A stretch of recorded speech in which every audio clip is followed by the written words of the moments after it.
Bore da i chi gyfeillion, croeso i chi yma i Darlith flynyddol Cymdeithas Emynau Cymru. Diolch yn fawr i chi am ddod, mae'n dda gweld syrfa hardd wedi ymgynnull. Pan o'n i'n cyfarfod ar gyfer y ddarlith 4 blynedd yn ôl yn Llanrwst, o'n i'n cael y fraint o gyflwyno diweddar erbyn hyn Dr. Goroni Pris Owen. Roddodd i'n ddarlith gaboledig iawn ar Edward Parry Llansanam. Ac i ni'n bwrw'n colled yn fawr ar ei ôl fel Cymdeithas. Ni'n gefen i'r Gymdeithas ac yn ysgrifennu arni am flynyddoedd i gyfraniadau yn heleth ac yn ddysgedig bob amser ac mewn meysydd eraill. Fe fi'n weinidog wrth gwrs yma yn yr ardal hon yn Llŷn ac Eifionydd, ac ych chi'n gyfarwydd falle â'i gyfro Methodistiaeth Llŷn ac Eifionydd a gyhoeddwyd pan oedd yn weinidog yn y cylch. Dwi wedi cael ar ddeall bod yna ffilm ar gael ar YouTube, 73 ffilm sy'n olrhain hanes gwaith yw ymhlith yr ifanc yn Llŷn ac Eifionydd ym 1973. A mae'r ffilm yn cynnwys cyfweliad gyda Goronwy. Wi'n tynnu'ch sylw chi at hynny, gewch chi gyfle i chwilio am y ffilm. Mae'r union fanylion ar y daflen yma. Hefyd, os traffwch chi ar y bwrdd tu fas, dwi'n yn credu bod y manylion yn rhaglen y dydd, ond am y hanner awr wedi hanner dydd ddydd Sadwrn, yn y babell yma, fe fydd yr athro Wyn James yn trafod Robert Jones dros land. Fe welwch i'r manylion eich atgoffa chi ar y panel sydd y tu fas. Ond at heddi, a gwaith heddi, i ni yn cael yn cymell y dyddiau hyn i brynu lleol. Ac i ni wedi mynd bob cam i drefor i gael darlithydd. Allen ni ddim cael mwy lleol, ond gorau gyd. Ac i ni falch iawn o groesawu Dawi Griffiths ato ni. Dyw e ddim yn ddiarth i'r Gymdeithas, mae wedi'n hanner ni o'r blaen, ac i ni'n edrych ymlaen at ei gyflwyniad. Yn frodor o drefod, wedi gweithio am flynyddoedd, wedi graddio am Brifysgol Bangor a gweithio am flynyddoedd fel cyfieithydd. Bellach wedi ymddeol, ond yn weithgar iawn yn y cylch, yn gadeirydd canolfan hanes Gwrfau, yn gerddwr brwd gyda Cymdeithas Edward Llwyd. Hefyd wedi cyhoeddi ar Eben Fardd ac yn ddiweddar iawn y casgliad hylaw iawn yma o Emynau Morgan Rhys. A dwi'n argymell y casgliad yma i'ch sylw chi yn ardderthol. Ond nid Morgan Rhys sy'n mynd a'i fyd heddi, ond emynydd o'r fro hon ath i Lerpwl. Ac i fynd â ni ar daith o Eifionydd i Lerpwl. Mae Dawi Griffiths yn ein hanerch ni ar Pedr Fardd, pwy awdwr fi mwy anwyl am emynu. Croeso, Dawi.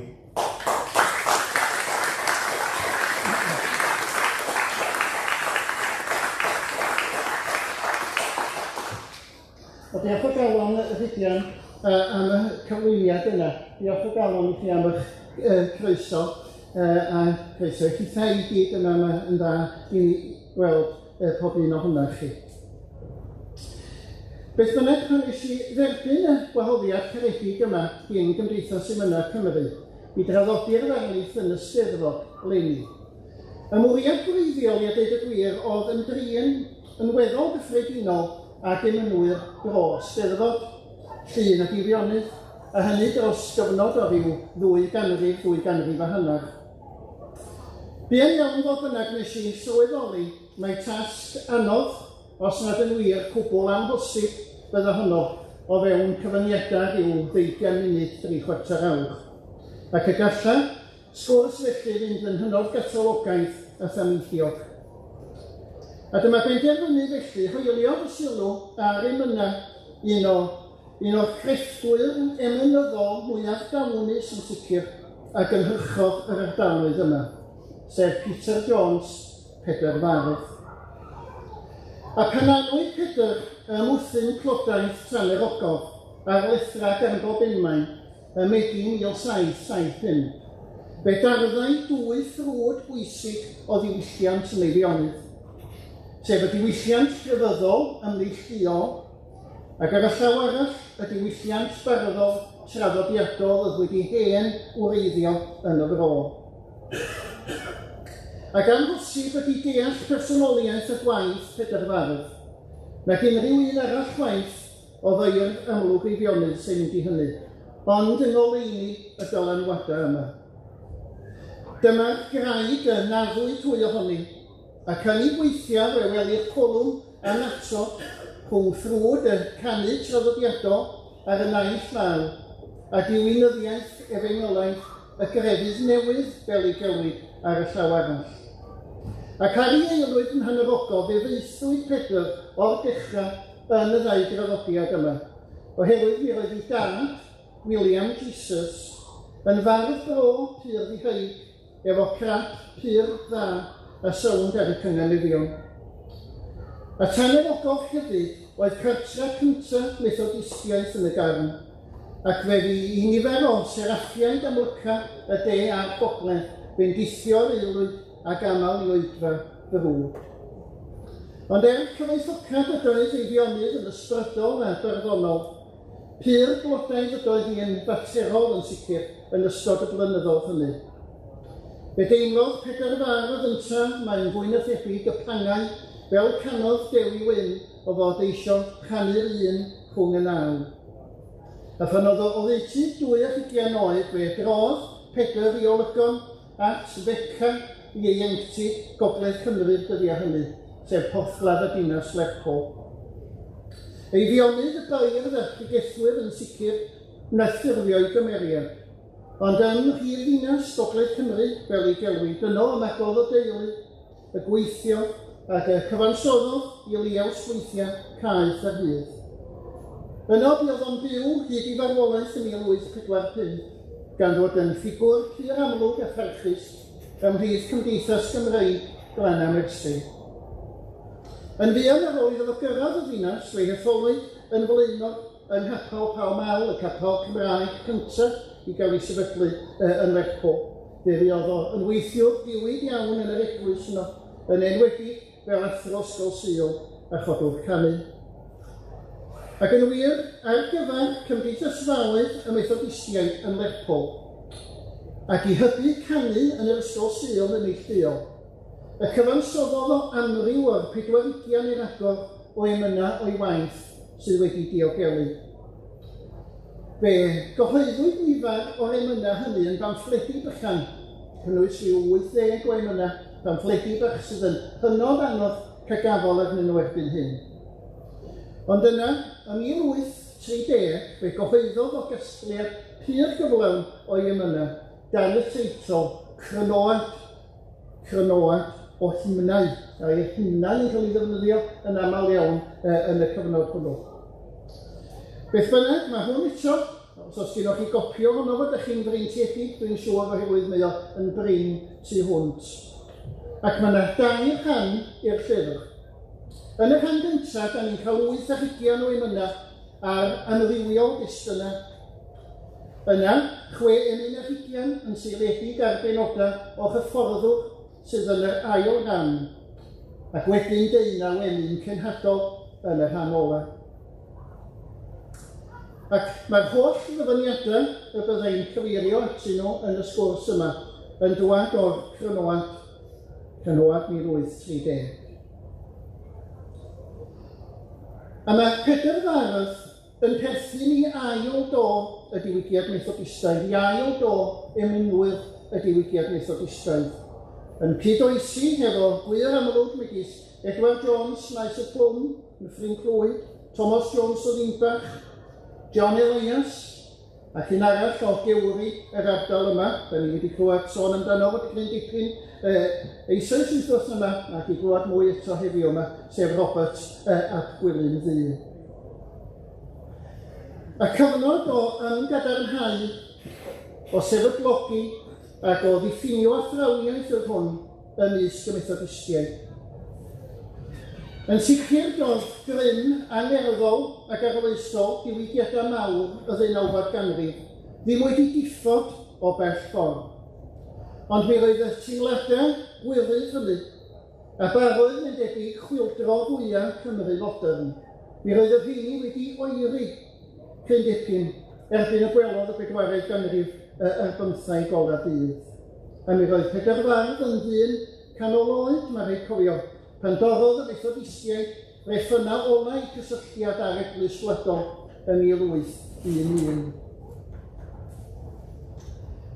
Ac fe welid stamp i gyfnod yn drwm ar emynau Pedr. Un o ganlyniadau yr oeri yn les y diwygiad Methodistaidd, ac o sianelu'r teimlad ar egni tuag at gorff yr enwau, y Sasiwn neu'r Saint, oedd rhoi llai o le y sylw i deimlad yr enaid unigol. Y prif wahaniaeth mae'n debyg rhwng emynwyr tro cyntaf ac ail dro'r Methodistiaid ydy'r lleihad syfrdanol erbyn yr ail gyfnod yn nifer yr emynau hynny sy'n mynegu profiad ysbrydol, angerddol a phersonol. Mae'r elfen bersonol i weld yn colli. A mae hynny'n hollol wir am emynau Pedr Fardd yntau. Ychydig iawn o'i gynullion sy'n mynegu unrhyw brofiad gwirioneddol bersonol. A ffrind dwi'n teimlo bod yna angerdd dofn yn y rheini hyd yn oed. Efallai wir fod y pennill a ganlyn y peth agosaf i hynny a gawn i ganddo. O'r can fenau trwys, ti glywais newydd da, fe gafwyd bawl o blwyddau Crist i lwyr iachau fy mha. Mae modd i gyfiawnhau pechadur fel fy hun, a gorwydd ffynon i lanhau y brwnt a'r duad un. Ac eto i gyd, mae yna agendor, dwi'n teimlo beth bynnag, sy'n ei wahanu o wrth linella megis y rhai canlynol o iddo Williams Pantycelyn. Dwed i mi, a i fi oedd hwnnw, gofiodd gariad had mor fawr, marw dros un bron y syddo yn gehenna boeth i lawr. Rhaid bod yr elfan bersonol yn gadarnach o lewer yn y fanna. Cyffredinol felly ydy'r profiad sy'n cael ei fynegu fynycha yn emynau Pedr Fardd. Yn y person cyntaf a'r ail berson lluosog y cyfansoddau ei emynau yn aml, a gweithiau yn yr amhersonol hyd yn oed. Profiadau cyffredinol Cristion, anogaeth i addoli, siars i gadw deddfa Duw, a hefyd yn bwysig iawn ddiwinyddiaeth i ddiongreg y Beibl, a'r Testament Newydd yn arbennig. Dyna ydy themau bron yn ddieithriad. Yn un peth mae'r alwad i addoli yn eithriadol gryf yn ei waith. Dyna di sylwedd i enyn cyntaf yn y canoa o dan y teitl yn erchiad i'r ysgol sabothol. A sylwch eto mae ar addoli cynullu bawl yn hytrach na phersonol yma'r pwyslais. O dewch yn gystion ag i goll i ganu Halleluia, a thrawon ag isgyblion oll cyd ganwn Halleluia. A diddorol ydi nodi fod y gair hwnnw, Halleluia, yn air amlwg iawn yn ei emynau. Os rwy'n mynd i'n ymlaen i gyfeirio ato fo mewn dwsina lawer o enghreifftiau yn y llyfr i gyd. Fe siarsiau Pedr Fardd i gynulleidfa hefyd i geisio gorau i gadw deddfau a gorchmynion Duw. Erbyn dechrau'r 4eg ganrif ar 15, fel y lleihawdd y pwys a'r angerdd yr unigolyn, fe ddeithpwyd i roi llawer mwy o sylw i'r lendi duchedd a moes yn ysgyr ymwneud lliwyr. Fe enillodd yr emyn cymdeithasol i blwy yn ystod y cyfnod yma. Emynau a ddysgau Cristion sut y dylai ymddwyn fel aelod o gorff o broffeswyr yr Efengyl i fod yn lefain fel petai ymlawd i Gymdeithas yn gyffredinol, gan ddwyn tystiolaeth dda i'w aredwr trwy air a gweithred. Ac mewn un emyn o eiddo, mae Pedr yn cyfuddio plant yn arbennig i gofio'r geddfa, i fod yn ufudd i'w rhieni, gan ei hatgoffa i'r Iesu fod yn batrwm o'i dduthio a hyd i oes. Ein rheol byr a'n nod yw cyfraith Duw o hyd, ac un rhieni dylen fod yn ufudd ar bob pryd. Ac yn sicr, un o emynwyr mawr athrawniaeth ydy Pedr Fardd, ac yn ei ddiaws emynau athrawieithol, fe ymdrinir â gon pob rhan o'r ddysgeidiaeth Beiblaidd yn ei thro. Ac fel y nodais eisoes mewn i ddaliadau yn rhai cwbl uniongre, fe gredai yn y drindod, yr arfaeth, y pechod gwreiddiol, melltith y ddeddf ar bob dyn, ac ymherson Crist fel mab Duw, ac yn ei farwolaeth iawnol a dirprwyol dros bechaduriaid, i atgyfodiad buddigoliaethus a ei ddiolaeth dros y holl bydinwyr. A mae'r athrawniaethau canolog yma yn cael sylw dro ar ôl tro yn ei emynau. Yn sicr y diwinyddiaeth Galfinaidd Grist ganolog oedd diwinyddiaeth Pedr. Duw a'i arfaeth oedd canolbwynt y bydysawnt iddo. Canolbwynt yr arfaeth wedyn oedd Crist a'i waith. A chanolbwynt gwaith Crist oedd croes Calfaria, a'r iawn a'n feidro a therwynol dros bechod yn cael ei danu. A mae emyn athrawieithol yn wocaf o fel y ddiddwch yn debyg yn cwmpasu amser ei hun yn debyg. Cyn llunio'r byd, cyn lledr nefoedd wen, cyn gosod hael na lloer na ser uwchben, fe drefnwyd ffordd yn hyngor tri yn un i achub gwael golledig ei o gyfyn. Ac yn yr emyn yma, da ni'n cael golwg ar y Duw cosmig os mynwch chi, fel petai y soniau'r diwinyddion modern amdano. Ac yn y pennill ola gwych, fe drir a ddewid yn ffaith, ac yng nghanol llifeiriant croew y gynghanedd sain, fe gliwn i'r ritgor mawr yn seinio gollyndod llawn i'r credinwyr trwy anau'r groes a'r gwaen yn hoes yn y ffydd. Ac fe geith llawer iawn o emynau eraill gwirioneddol urddasol gan Pedr yn cyflwyno'r athrawniaeth Gristnogol. Solwch ar y holl ger yma ysgrythurol, a choddi gymaint o bwys arnynt gan y Calfiniaid, sy'n ymddangos yn yr un pennill dwi'n mynd i gyfeirio ato fo rwan. Cyfryngwr, meichiau, cymod, ffridwerth ac iawn. Trigaredd faddeuol y tad, a ffrydiodd o'i galon yn llu, a'i gariad aregodd yn rhad, yn waed y cyfryngwr i ni. Ei meichiau trwy aberth ei groes, gorffennodd ein cymod yn llawn, ei einioes yn bridwerth ar oes, a Duw a dderbyniodd yr iawn.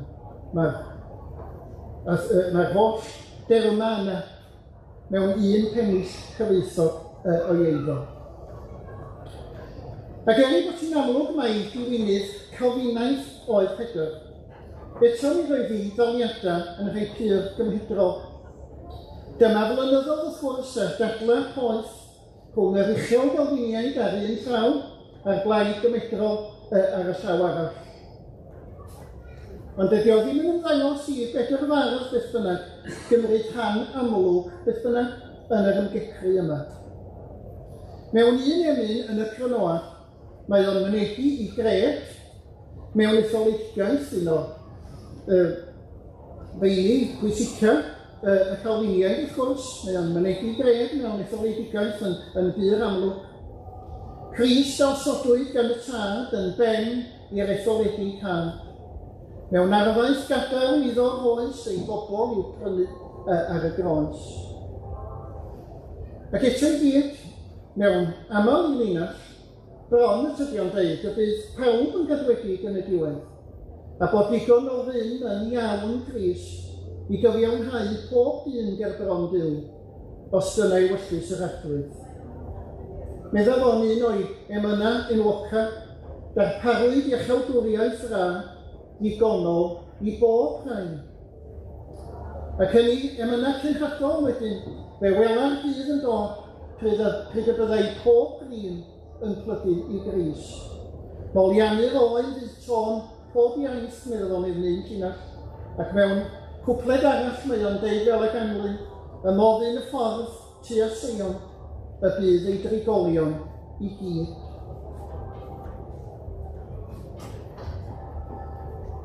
Wel, fel y dywedais i eisoes, emynydd am drechodd i ora glas i gyflwyno athroniaethau'r Beibl yn uniongred ac yn ei cyfanrwydd oedd Pedr Fardd.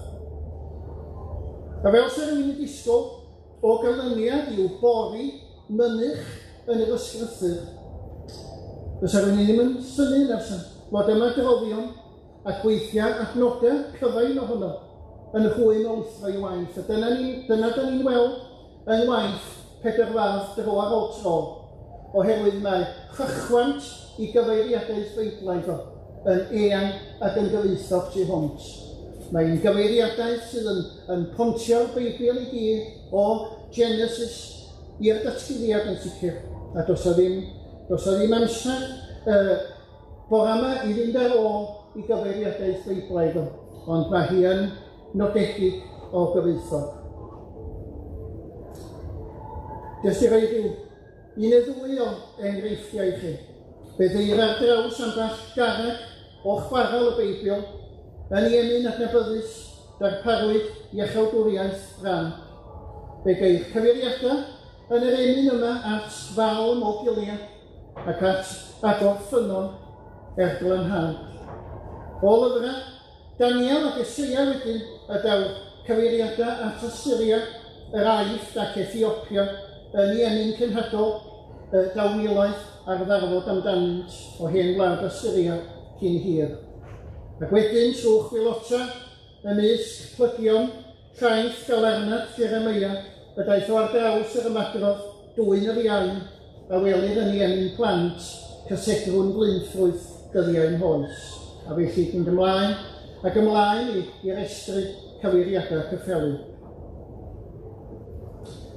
A nodwedd bwysig arall sy'n cael ei hamlygu yn ei emynau ydy sel genhadol. A fel ydy si fe neilliodd o bron i dreian o'r Crynoa ar gyfer emynau yn y maes hwnnw. A fo'n sicr ydy un o'n hemynwyr enwocan ni y maes yr emyn cenhadol. Fe fydd i Bant y Celyn ac arweinwyr eraill to cyntaf diwydiad rhoi cryn bwys ar genhadaeth. Ond ni wnaeth ddim ymarferol fel petai ynglyn â'r achos. Fodd bynnag erbyn dechrau y 4eg ganrif ar 15, fe ddechreuodd cenhadol mynd allan fel gwyddon ni i'r India ac i Affrica ac i Ynysoedd Môr y De. Ac fe ddaeth llefydd fel Casa a Ceylon a Madagascar yn enwa cyffredin ynys crefyddwyr anghydffurfiol Cymru. Ac yn Lerpwl, y sefydlodd yn Methodistiaid Calfinaidd i prif swyddfa genhadol. Pan gychwynnodd Thomas Jones, y cenhadwr Methodistaidd cyntaf, allan am y maes cenhadol yn yr India yn 1840. Fe gynhaliwyd cyfarfod i ffarwelio o yn Capel Fos Place, Lerpwl, ac fe gyfansoddodd Pedr Fardd emyn arbennig ar gyfer yr achlysur. Ac yn dilyn hyn fe gafwyd cyfarfodydd mynych yn y ddinas i ffarwelio a chenhadon oedd ar cychwyn i belltera byd, a hefyd i groesawu eraill yn ôl. Ac mae'n sicr i'r ymdeimlad yma o ddyletswydd y Cristion i dystiolaethu ac efengylu oedd yn ffynnu mor gryf yn Lerpwl ar y pryd, dylanwadu yn drwm ar Pedr. Ac fe reg un thema yn glir fel arian byw drwy gyfran helaeth o emynau cenhadol. A hwnnw ydy gwahoddiad tair i drigolion deuar i ddwad yn ffydd i gyfranogi o swpar mawr yr Efengyl. A'r ddelwedd gyson neu'r delweddau gyson da ni'n gael yn yr emynau hynny ydy gwawr yn torri, cadwynau'n ymddatod, yr utgor mawr yn galw'r cadwedig i'r le, afon i uchelgwriaeth yn llifo drwy'r aniawch paganaidd ei feithi, A'r gweithwyr yn ymroddedig wedyn yn cywain yr ysgubau ffrwythlon i ysguboriau Crist dan o'r chwiliaeth i harglwydd. Dyna'r delweddau da ni'n weld yn gyson yn ei emynau cenhadol o gwahoddiad y swper mawr. Dyma un pennill. Dyma'r dyddiau wedi gwawrio, clywir llais y ddiffor mawr. Llais y fenni o ddwyn yn seinio dros oll barthau deiar lawr.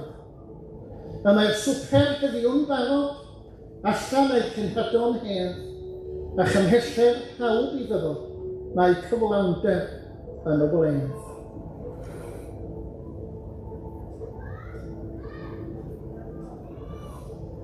Mater pwysig arall y hoffwn i gyfeirio ato fo wrth ymdrin a Pedr Fardd. A dwi'n credu bod hwn yn byr bwysig. Mae un o'r gwahaniaethau sylfaenol rhwng emynau to'r cyntaf ac ail do yr emynwyr Methodistaidd. Oedd y pwyslais mawr ar oddau emynwyr yr ail do a'r grefft a serniaeth emyn. Bron yn wir nes i'r deud mae tasg flynyddol yn aml oedd emynyddau iddyn nhw, yn hytrach na mynegiant angerddol oedd profiadau ysbrydol personol.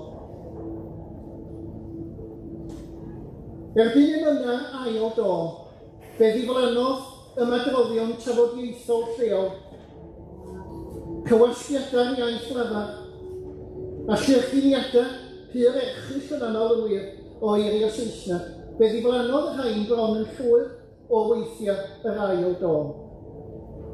Fe roedd pwyslais newydd ar olendid a cyrddas iaith y cymadrodd, ac mi aeth cymysgu ffigyra a bwnglera cystrawennol yn rhan o hanes y pethau y fu ym myd yr emyn Cymraeg.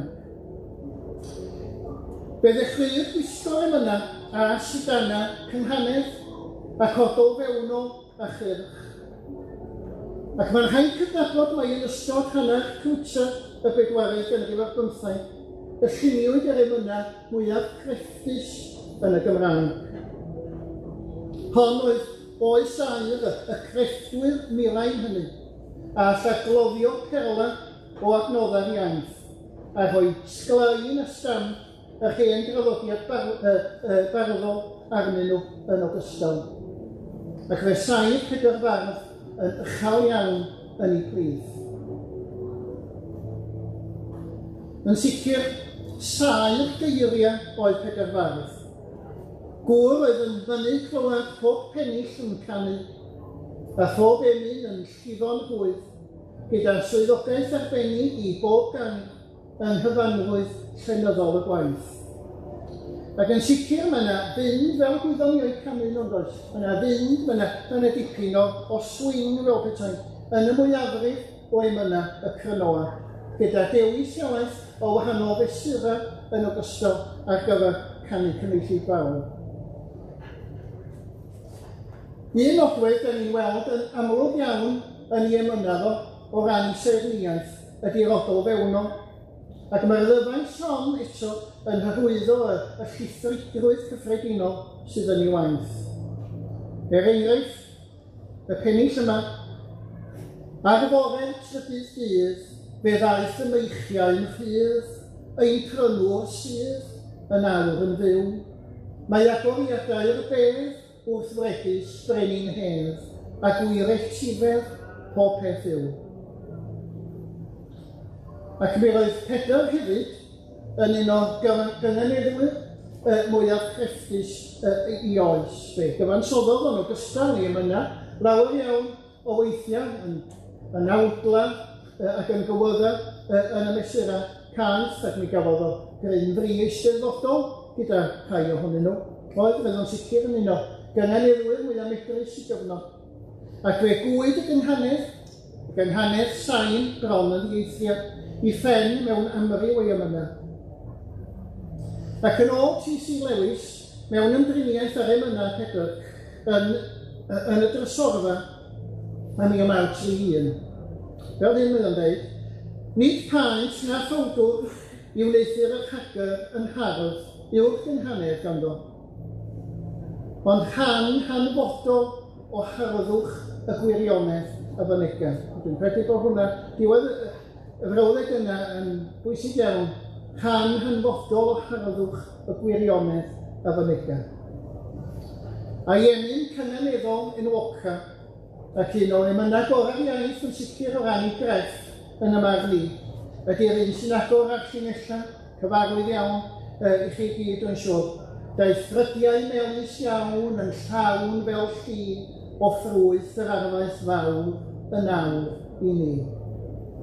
Ac yn y canolad, mae'r emyn hwn yn 8 pennill gochestol. A dyna, dwi'n credu, da ni'n golli mewn llawer o gasgliadau diweddar o emynau. Wrth gwrs mae rhywun yn deall hynny na gellir cynnwys y penillion i gyd, ond yn y hen gasgliadau, yn aml mae rhywun yn cael yr emynau yn eu cyfanrwydd, a mae llawer ohonyn nhw yn byr faith. A yn y canolad, mae'r emyn yma yn 8 pennill gochestol wedi sgwennu mewn Cymraeg hynod loyw a chrefftus, ac yn hanes sain yn atsain drwy'r penillion. Dyma un pennill i flasu. Wrth orffwys ar yr iawn, ni gawn i gyd, fel ision ffrwythau'r groes drwy'n hoes o hyd. Mae yno hyfryd wyn i flin o berau glas, mae ddeiant ffyr a hef o ryfedd ras. Ydy mae bendithion yr Efengyl yn peri'r goron draen hyd yn oed droi yn rawnwyn melys y gall y cadwedig i mwynhau. Ac o'r archoll hell a choswyd gan y bicell fain, neu'r bwyell fain, fel roedd o mewn un fersiwn gynnar. O'r archoll hell fel ifa balm Dionys i achau clwyfa pechod yn ei neidio y gwaredigion.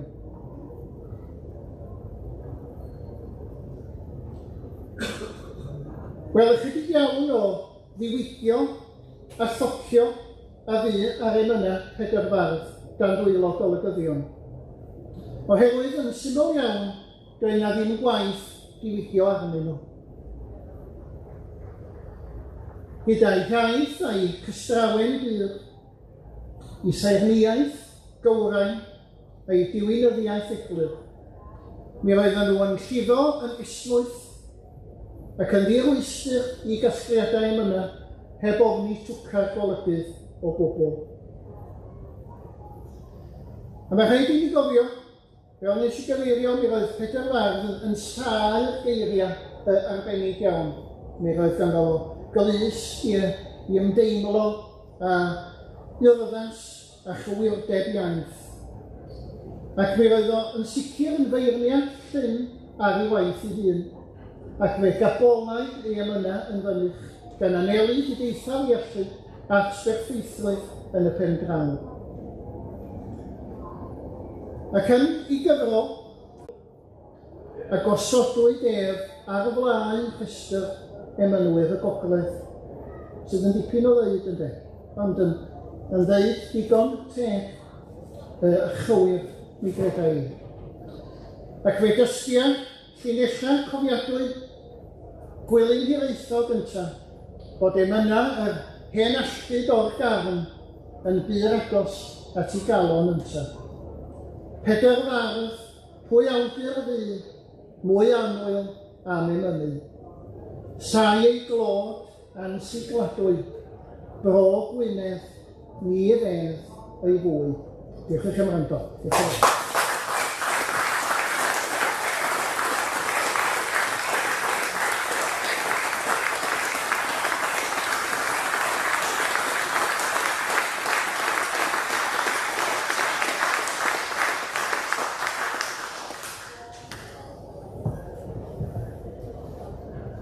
Yn credu bod yn cymeradwyaeth ni yn arwydd o'r mwynhad a'r gwerthfawrogiad ar ein pan. Fe soniodd Dawi yn heleth am grefft Pedr Fardd, ac yn sicr i ni wedi clywed darlith grefftus.